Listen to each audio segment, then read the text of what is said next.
que se acuerda que vimos la semana pasada, vimos que esto de ser presentado era como pintar un cuadro, era algo con todos sus detalles, fue pintado, o sea, fue presentado claramente entre vosotros como crucificado. Esto solo quiero saber de vosotros, ¿recibisteis el Espíritu por las obras de la ley o por el oír por fe? Tan necios sois, habiendo comenzado por el Espíritu, ahora vais a acabar por la carne. Vimos que este versículo a veces se malinterpretaba, ¿cierto? Pero en el fondo estaba diciendo de que comenzando en el Espíritu, con el Evangelio correcto, vas a acabar por la carne, o sea, en la ley, ¿cierto? Confiando en la ley más que en la fe. Tantas cosas habéis padecido en vano, si es que realmente fue en vano. O sea, Pablo sabía que todo lo que ellos padecían no era en vano, pero hubiese sido en vano si obviamente se hubiesen pervertido totalmente creyendo una mentira. Aquel pues que os suministra el Espíritu y hace maravillas entre vosotros, ¿lo hace por las obras de la ley o por el oír por fe? Luego en el versículo 6 comenzamos la semana pasada a ver el pacto de Dios que hizo con Abraham. Pablo empieza a recordar todo lo que Jehová hizo con Abraham y la promesa que le dio. No sé si recuerdan, ¿cierto? Nosotros llegamos hasta el versículo 13. Dice, así Abraham creyó a Dios y le fue contado por justicia. Sabed por tanto que los que son de fe, estos son hijos de Abraham. Y la Escritura, previendo que Dios había de justificar por la fe a los gentiles, dio de antemano la buena nueva a Abraham. Fíjese cómo el Evangelio es una buena noticia, una buena nueva. Este Evangelio ya había sido presentado a Abraham, que su simiente iba a ser bendita, ¿cierto? De antemano la buena nueva a Abraham, diciendo, en ti serán benditas todas las naciones. De modo que los de la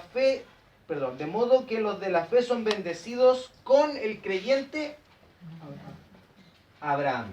Porque todos los que dependen de las obras de la ley están bajo maldición. Pues escrito está, maldito todo aquel que no permaneciere en todas las cosas escritas en el libro de la ley para hacerlas. ¿Se acuerda que vimos la semana pasada que no era solamente el hecho de portarse bien, sino hacer lo que estaba escrito en la ley? Entonces, ¿quién era maldito? Era maldito el que no hacía todas las cosas escritas en el libro de la ley para hacerla. O sea, finalmente todos, lamentablemente todos son malditos, ¿cierto? Y que por la ley ninguno se justifica para con Dios es evidente, porque el justo por la fe vivirá, ¿cierto? Lo que escribió el profeta Habacuc. Y la ley no es de fe, sino que dice, el que hiciera estas cosas vivirá por ellas.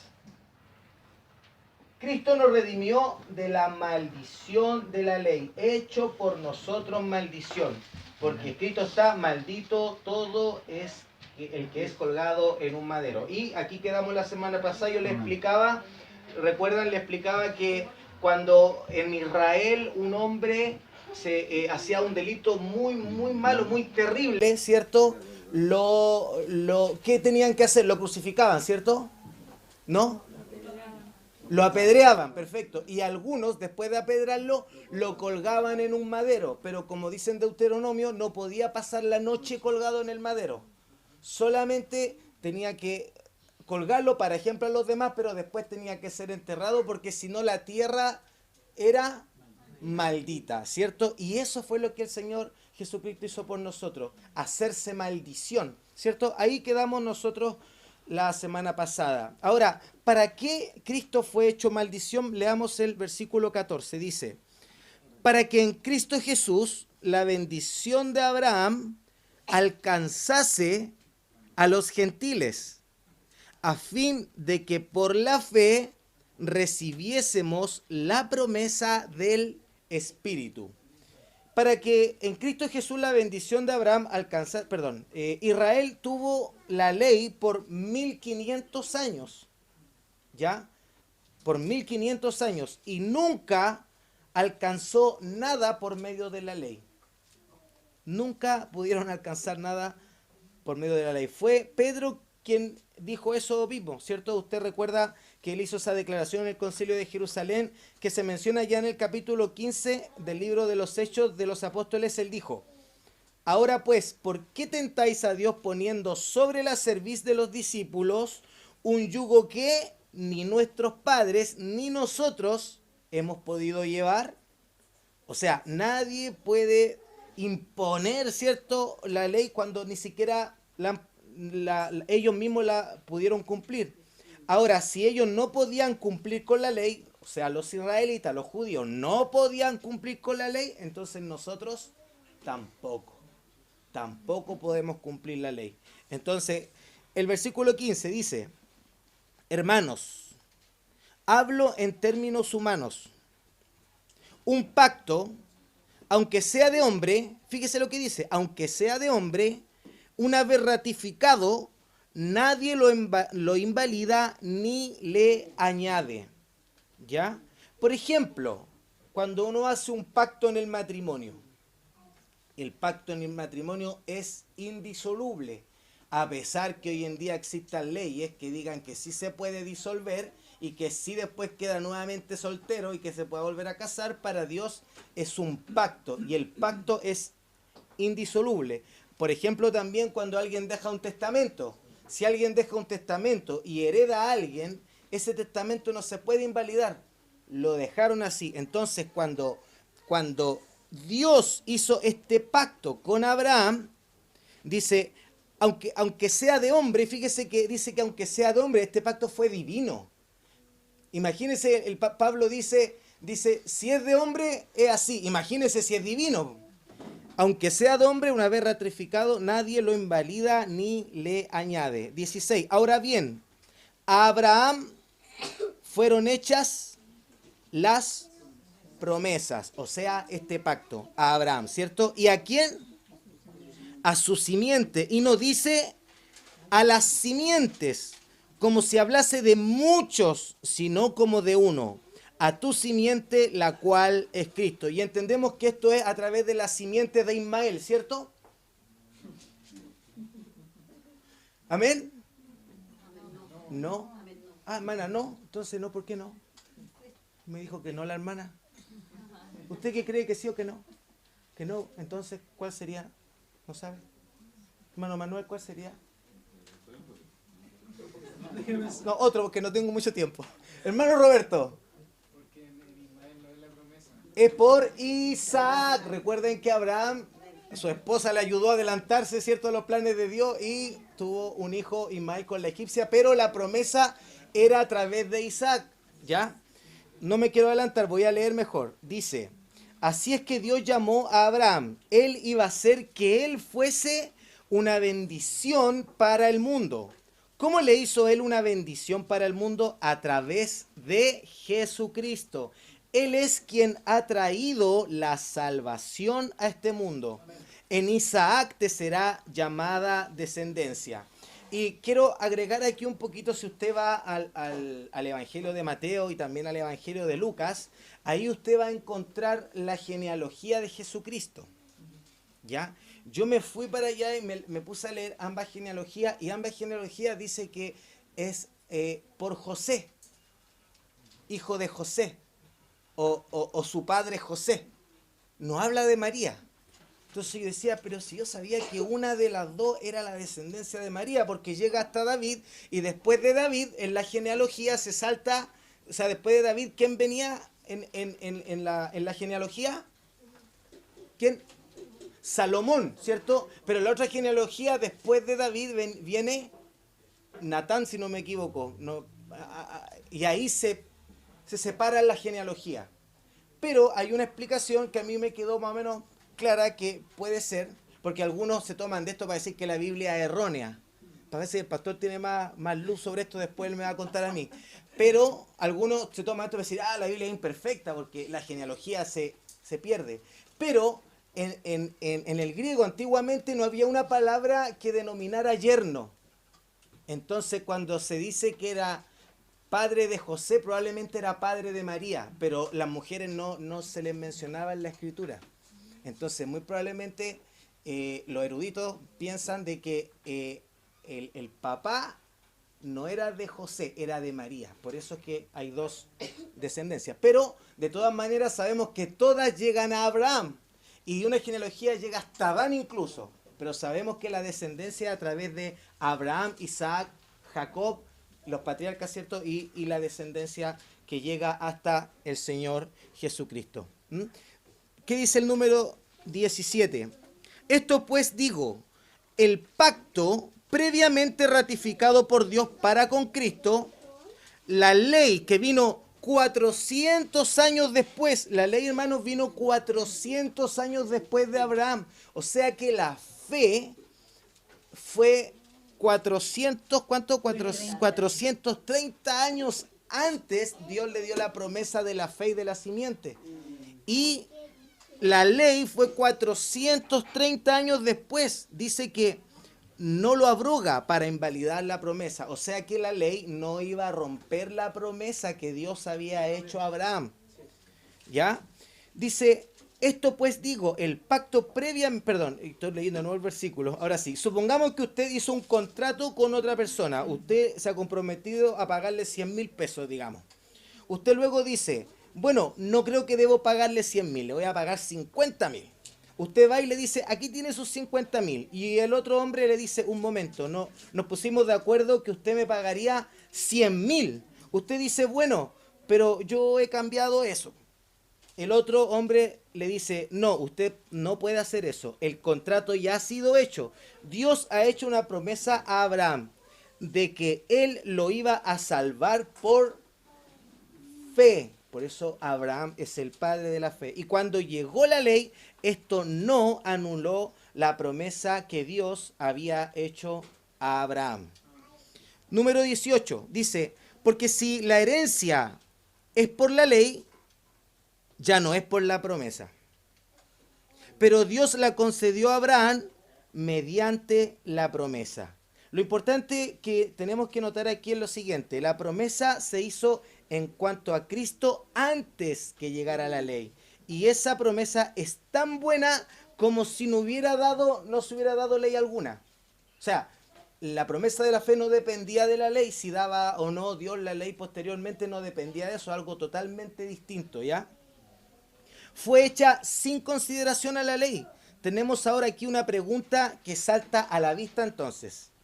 Fíjese la pregunta, dice, ¿cuál es el valor de la ley? ¿Por qué se dio la ley? Pablo no está haciendo poco caso de la ley. Si es que usted piensa que eso es lo que él está haciendo, él está tratando de lograr que la gente comprenda el propósito de la ley. ¿Por qué fue dada la ley? Eso es lo importante. Pablo no está intentando decir que la ley no tiene gloria y una majestad unida a ella. Y Pablo ni siquiera está tratando de despreciar la ley hasta el punto de ser completamente nada. Ese no es su método. No es lo que él está tratando de hacer. Él está mostrando aquí la ley en toda su majestad, en toda su perfección y plenitud.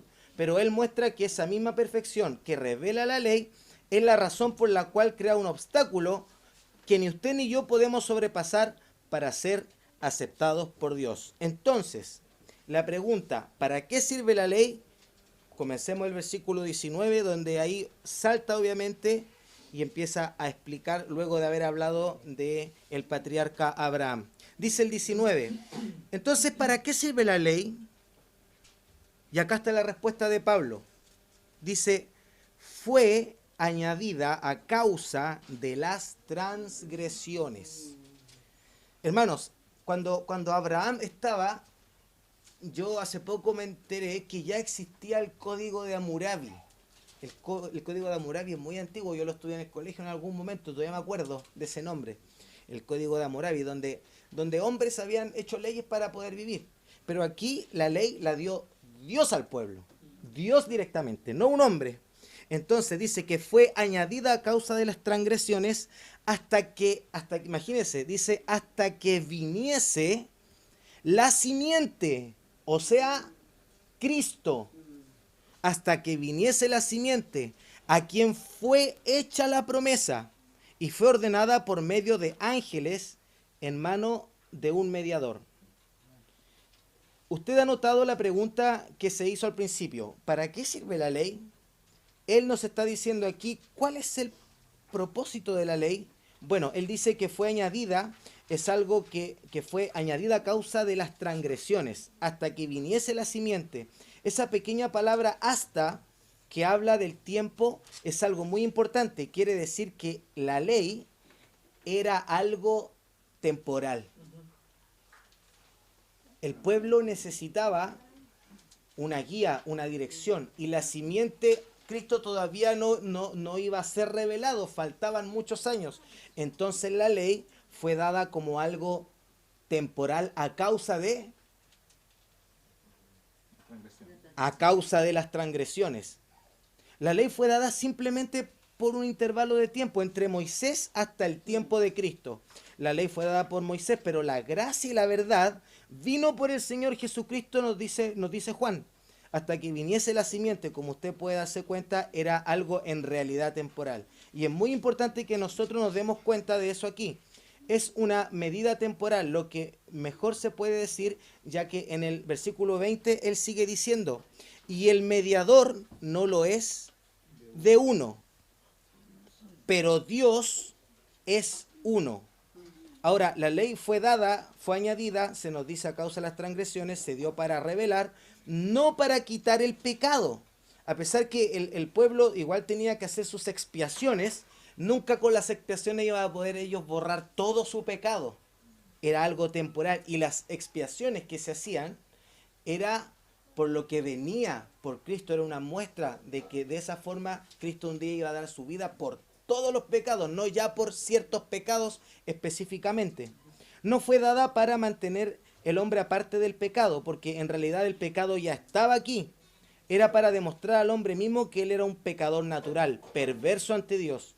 Cualquier hombre que sea honesto, honrado, se mira a sí mismo bajo la luz de la ley y puede apreciar que es pecador, ¿cierto? Que es culpable.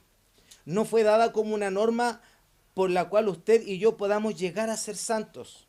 Usted nunca puede llegar a ser santo de esa manera, porque primeramente uno no puede cumplirla, ni dentro ni fuera de uno. Hay muchos en el día de hoy que piensan que el hombre llega a ser pecador cuando comete algún acto pecaminoso. O sea, hoy día me levanté, soy santo, pero a las 3 de la tarde pequé, entonces ahora soy pecaminoso. Entonces, ¿qué pasa? Que hasta ese momento ha sido una persona muy buena, y cuando fracasa comete pecado, entonces se convierte en pecador. Pero eso no es cierto, sabemos que eso no es cierto, ¿cierto? La naturaleza del hombre es pecaminosa. Por el contrario, es porque el hombre ya es pecador que comete el acto de pecado. O sea, uno, como siempre se nos ha enseñado, uno es pecador por, no es pecador porque peca, sino que peca porque es pecador. Esa es la, ¿cierto? Un hombre miente, ¿por qué? Porque es mentiroso. Un hombre roba, ¿por qué? Porque es ladrón. Ahora, él no llega a ser mentiroso cuando dice alguna mentira. Usted recuerda lo que dice la Escritura, todos los hombres son mentirosos. Ahora, eso no lo digo yo, lo dice la Escritura. Es Dios quien lo dice. ¿Y por qué mentimos? Bueno, todos tenemos esa misma naturaleza. La ley fue dada para demostrar que somos pecadores y que usted y yo necesitamos un mediador. Alguien que esté entre nosotros para ayudarnos.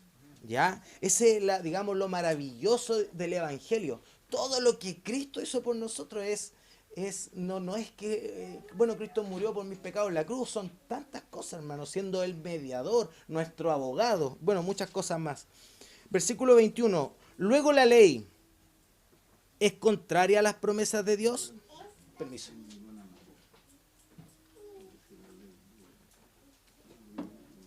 La ley es contraria a las promesas de Dios en ninguna manera, porque si la ley pudiera, fíjese hermano, si la ley pudiera vivificar, la justicia fuera verdaderamente por la ley.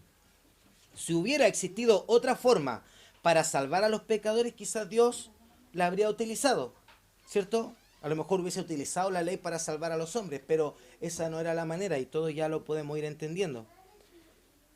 La ley no puede vivificar, pero sí mostrarnos. Fíjese la ley lo que puede hacer, por eso es que la ley uno no la deja de lado. La ley, ¿qué puede hacer? Puede mostrarnos claramente el pecado. Y de hecho, bueno, se me viene a la mente cuando Cristo, digamos, los hombres, los fariseos le hablaban sobre la ley, él ponía la vara más alta que la ley. Decía, no cometerás adulterio. pero decía, si tú miras, tú ya has cometido adulterio en tu corazón, llevó más allá la ley, o sea, no tenían por dónde realmente ser justificados a través de la ley. Entonces, y también Pablo, en cuanto al tema del pensamiento, del pecar con el pensamiento, también él nos dice en Colosenses, nos dice todo lo honesto, todo lo puro, todo lo que es de buen nombre, todo lo que tiene virtud alguna, todo lo que es digno de alabanza, ¿qué cosa? En esto pensad. Entonces, es muy difícil, hermanos, que una ley escrita pudiera justificarnos, y Pablo se lo está dejando, pero claramente acá, a los Gálatas, ¿ya? Versículo 22 dice, mas la Escritura lo encerró todo bajo pecado, para que la promesa que es por la fe en Jesucristo fuese dada a los creyentes. Usted aprecia que la ley trajo la muerte, porque el alma que pecare, esa morirá. Dice, y como lo encerró todo bajo pecado, entonces todo murió. Ahora, lo que se necesitaba, por tanto, era vida. Lo que está muerto necesita vida. Hemos visto que la ley trae la muerte, y eso es todo lo que hace, traer muerte. No es en realidad el grado, sino el mero hecho de pecado lo que nos trae la muerte. De modo que todos somos igualmente muertos, de igual manera, todos estamos en la misma necesidad. Usted puede haber cometido un gran pecado, como, no sé, los pecados, por ejemplo, cometidos por Hitler, ¿cierto? Por ejemplo, pero usted y yo tenemos la misma clase de naturaleza. Todos tenemos la naturaleza pecaminosa. No es simplemente el grado, sino el mismo hecho del pecado que trae la muerte, el hecho de que usted es un pecador. Es la gracia misma de Dios que ha evitado que la mayoría de nosotros fuésemos a parar a la cárcel, por ejemplo, ¿cierto? De seguro que eso es una realidad en nuestro caso. Supongamos que, este es un ejemplo, ponga atención a este ejemplo, es bien interesante. Dice, supongamos que estamos en un edificio muy alto, digamos unos 24 pisos. Arriba en la azotea de ese edificio se encuentran 3 hombres. Llega el capataz y les dice, tengan cuidado, no vayan a salirse de la azotea porque se pueden caer. Y si eso pasa, se van a matar. Uno de los hombres que está en la azotea dice, este capataz está loco. Siempre está tratando de asustarnos y no creo que si uno se cae de aquí va a morir. Y deliberadamente camina hacia la pared del edificio y salta al vacío. ¿Sabe? Él ya está muerto.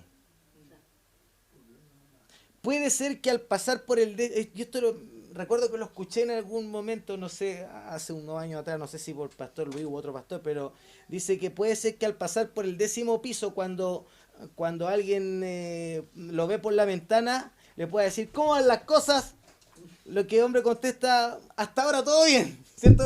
Yo escuché una vez eso, hasta ahora todo bien, pero amigo, él todavía no ha llegado al pavimento. La muerte le está esperando allí. El capataz tenía razón. Ese hombre que se tiró deliberadamente muere. Ahora, ¿se acuerdan que habían 3 hombres arriba? Entonces se tiró uno. Ahora supongamos que uno de los otros 2 hombres que quedaron allá arriba, cuando escuchó decir eso al capataz, se asustó tanto que salió corriendo hacia las escaleras para descender, pero accidentalmente resbala en el piso y lo hace con tan mala suerte que sale disparado hacia el vacío. Usted ya sabe lo que pasará, lo que pasa. Él también muere. Ahora tenemos al tercer hombre. Digamos que unos criminales estaban ahí arriba y este hombre era su enemigo y ellos lo toman y lo empujan. Usted ya sabe el resultado, ¿cierto? Él también encuentra la muerte. Ahora, si yo le consulto, el hombre que fue arrojado al vacío, ¿está menos muerto al golpear contra el pavimento que el hombre que saltó deliberadamente? O sea, por el hecho que él no se quería tirar, pero lo tiraron, ¿va a estar menos muerto porque el otro se tiró deliberadamente y él no quería? No, todos van a estar muertos igualmente. Es interesante ver esto, ¿verdad? Cómo usted puede darse cuenta, todos ellos han quebrantado la ley de gravedad. Todos. queriendo o no queriendo, la quebrantaron. Y esa ley es algo inevitable para todos ellos. Ese es el hecho, como puede ver, es el hecho, o sea, en el fondo es el hecho de que cayeron y no el grado. No porque uno quería, el otro no quería, el otro sin querer. El hecho que quebrantaron la ley de gravedad, murieron. ¿Ya? Ahora, lo interesante que tenemos que notar aquí es si la ley de gravedad que los arrastró a ellos a la muerte, eso mismo que los mató, ¿puede acaso darles vida? ¿La ley de gravedad puede revivirlos a ellos? No, la ley de gravedad los mató, pero no los puede revivir.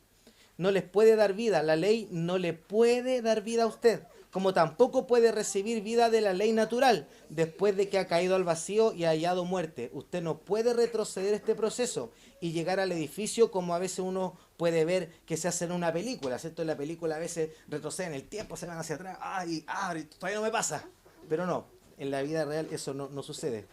Uno tiene aquí lo siguiente, que la ley del pecado obra de esa manera. La muerte es el resultado del pecado. La ley del pecado no sabe nada de circunstancias atenuantes, no sabe nada de misericordia, no tiene elasticidad, es inflexible, inexorable, es inmutable. El alma que pecare, esa morirá. Y Dios le dijo a esa pareja que estaba en el jardín de Edén, el día que de él comieres, ciertamente morirás. Allá en el libro de Éxodo, también el capítulo 34, en el versículo 7 dice, y de ningún modo tendrá por inocente al malvado. Es el pensamiento de Dios. Él no tiene por inocente al malvado. De modo que todos hemos pecado y por la ley todos estamos muertos. La ley nos ha dado muerte. Pablo la llama la administración de la muerte. En la administración de la condenación, la ley nos condena a todos nosotros. ¿Puede entonces dar vida a la ley? Es imposible. Como si la caída de ese edificio tan alto pudiera darle vida a aquel que murió a causa de esa misma caída. Si la ley le ha ajusticiado, entonces el propósito de la ley era, por tanto, de nunca dar vida. ¿Ya? La ley nunca va a dar vida. Era para demostrarnos que nosotros somos pecadores y culpables ante Dios. Pecadores y culpables ante Dios. Versículo 22. Voy a ir un poquito más rápido porque quiero terminar hoy. No me queda tiempo. 22. Dice, mas la Escritura lo encerró todo bajo pecado, para que la promesa que es por la fe en Jesucristo fuese dada a los creyentes. Esta es una gran declaración. Esta es la ley de Dios, que todos estamos bajo pecado y que trae como resultado la muerte. En el 23 dice, pero antes que viniese la fe, estábamos confinados bajo la ley, encerrados para aquella fe que iba a ser revelada. Gloria al Señor, ¿cierto? O sea, hasta que vino el Señor Jesucristo, la ley tenía misericordia porque tenía un propiciatorio, tenía un altar donde se podía ofrecer sacrificios por el pecado, se podía obtener perdón y también allí misericordia. Todo estaba señalado hacia Cristo. Pero antes de que viniese la fe, Pablo dice que nosotros debíamos permanecer bajo la ley, encerrados para aquella fe que iba a ser revelada. 24. De manera que la ley ha sido nuestro ayo. Me voy a detener en el 24 porque no quiero abusar del tiempo, pero el 24 es muy interesante. Dice, de manera que la ley ha sido nuestro ayo para llevarnos a Cristo, a fin de que, de que fuésemos justificados por la fe. ¿Qué es lo que es ayo? Que no sabe mi hermano Roberto o el pastor. ¿Alguien sabe qué es lo que es ayo? ¿Un guía? Perfecto. Exacto. Ayo es un tutor o conocido como un conductor de niños. Un guía. Les voy a leer solamente lo que concierne al versículo 24. Dice, en otras palabras, la ley nos conduce a Cristo para que seamos salvos. Eso es lo que hace la ley. Nos conduce a Cristo porque Él es el ayo, o sea, el conductor. Dice el versículo 25, pero venida la fe ya no estamos bajo ayo. Cuando llegó la fe ya no necesitamos a aquel tutor. La palabra en griego aquí que se utiliza es pedagogus, que quiere decir conductor de niños. En el hogar de los romanos en esa época había ciertos esclavos o siervos que tenían a su cargo a los niños. También, por ejemplo, tenían a otros siervos que estaban a cargo de herramientas, de la casa, el arado, las carrozas, el ganado y todo eso. También había otro siervo que estaba a cargo de llevar las cuentas al dueño y libros, los asuntos personales y del banco, el dinero y todas las cosas por el estilo. También estaba el siervo que cuidaba de los niños. Este esclavo tenía la responsabilidad de educar y asistir constantemente a los niños hasta cuando estos llegaran a la mayoría de edad. Ellos los tomaban cuando recién nacían y prácticamente los criaban. Él era el esclavo quien estaba a cargo de cuidar su ropa y cuidarlos en general, de darles su alimento, y si había necesidad era quien los castigaba también. Llegaba el día cuando la criatura tenía que ir al colegio y este pedagogus lo tomaba de la mano y lo llevaba al colegio y lo dejaba con el maestro o con la maestra. De allí pues es donde se toma la palabra pedagogo. De allí sacamos la palabra pedal, que tiene que ver con nuestros pies, y hago, que quiere decir guiar. Esto quiere decir simplemente, como acabamos de mencionar, que el siervo tomaba al niño de la mano y lo llevaba al colegio y lo dejaba con el maestro. Entonces, es la base de todo esto. Ahora, la ley también es pedagogo. La ley nos toma de la mano y ¿qué hace? Nos lleva a la cruz de Cristo y nos dice, pequeño, allí está tu Salvador. Eso es lo que hace la ley. Allí está tu Salvador. Tú debes confiar en Él. Como usted puede ver, entonces, la ley nos guía hacia Cristo. Y llegamos a otra sección maravillosa. No que la anterior no haya sido, o sea, llegamos a otra sección, cierto, que es muy importante y maravillosa, sino que es un poco diferente en el versículo 26, pero vamos a dejarlo hasta acá. No pude alcanzar a dar la reflexión que tenía, pero por lo menos ya nos quedan poquitos versículos para empezar con el número 4. Parece que van a estar más tiempo para que vea cómo me siento yo en la mayordomía. Exactamente. Oremos al Señor y bueno, demos gracias por su palabra y esperemos que cada vez nos quede más claro, ¿cierto?, estos pasajes de la carta a los Gálatas.